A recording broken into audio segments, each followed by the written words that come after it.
বিসমিল্লাহির রহমানির রহিম। আসসালামু আলাইকুম ওয়া রাহমাতুল্লাহি ওয়া বারাকাতুহু।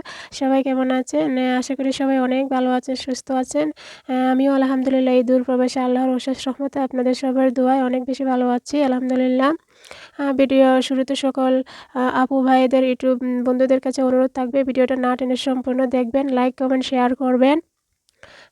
আর যারা আমার চ্যানেলে আজই প্রথম তাদের কাছে অনুরোধ থাকবে ভিডিওটা দেখার শুরুতেই চ্যানেলটা সাবস্ক্রাইব করে বেল বাটন অন করে দিবেন, লাইক, কমেন্ট, শেয়ার করবেন। সবার প্রথমে দেখতেই পাচ্ছেন আজকে আমরা রাতের খাবার এটা আমি নুডলস রান্না করব গরুর মাংসের কিমা দিয়ে। সেটা কিনে এনেছিলাম আমরা বাইরে। তো সবার প্রথমে আমি নুডলসটা একটু সিদ্ধ করে নিব। চিকেন স্টককে 1 পিস দিয়ে আর সাদা রান্নার তেল দিব। আপনারা চাইলে লবণও দিতে পারেন। আমার হাতের কাছে আছে সেই জন্য আমি চিকেন স্টকটা দিচ্ছি। দিলে আর কিছুই না, একটু টেস্ট হয় আর কি এটা দিলে। আমি সিদ্ধ করে নিয়ে নিচ্ছি যতটুকু প্রয়োজন।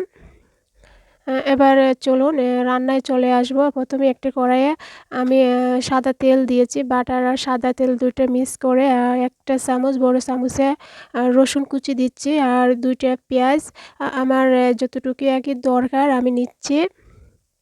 আমি একটু বাদামি কালার করে নেব।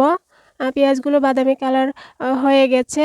আর ওদিকে আমি কিছু মশলা নিচ্ছি সেটাও দেখুন। আমি অল্প একটু লাল মরিচ পাউডার, কালো গোলমরিচ পাউডার, ধনিয়া পাউডার, জিরা পাউডার, লবণ, একটা চিকেন স্টিক এগুলাই নিচ্ছি। আর সব জাতের মশলা এটা বলে বাহারাত মুশাক্কাল।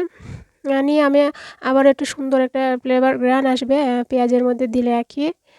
এই যে আমি এখানে ২৫০ গ্রাম নিয়েছি গরুর মাংস।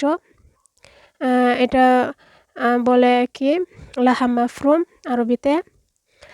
বাংলাতে অনেক ভাষা আমার মনে থাকে না। ১০-১১ বছর ধরে বিদেশে আছি, তো মাঝে, মাঝে আমি বয়স দিতে গেলে ভুলে যাই। এই তো আমি এখানে একটু টমেটো সস দিচ্ছি।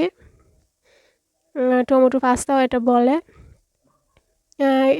দিয়েছি একটু সুন্দর একটা কালার আসবে। আমি মরিচ অল্প একটু দিয়েছিলাম। আপনারা চাইলে বেশি লাল মরিচ পাউডারটা দিতে পারেন, কাঁচামরিচও দিতে পারেন। এখানে আমি টমেটো একটু কুচি দিচ্ছি। প্রথমে দিতেছিলাম ভুলে গিয়েছিলাম। যেভাবে আর কি আমরা বাসায় রান্না করি সেভাবেই আপনাদের মাঝে শেয়ার করি আর কি। এবার নুডলসগুলো আমি সিদ্ধ নুডলসটা দিয়ে দিচ্ছি। নুডলসই বলেন, নুডলসই না কি বলেন, আমি শুধু নুডলসই বলি ওর নাম। আমি ভালো করে আবার একটু রান্না করে নিচ্ছি। বাহিরে আছে হয়তো সব কিছুই পাওয়া যায়। বাংলাদেশে তো এই তো সবাইকে অসংখ্য ধন্যবাদ ভিডিওটি দেখার জন্য। আমার রান্না শেষ। আল্লাহ হাফিজ। আজ এই পর্যন্তই। আসসালামু আলাইকুম।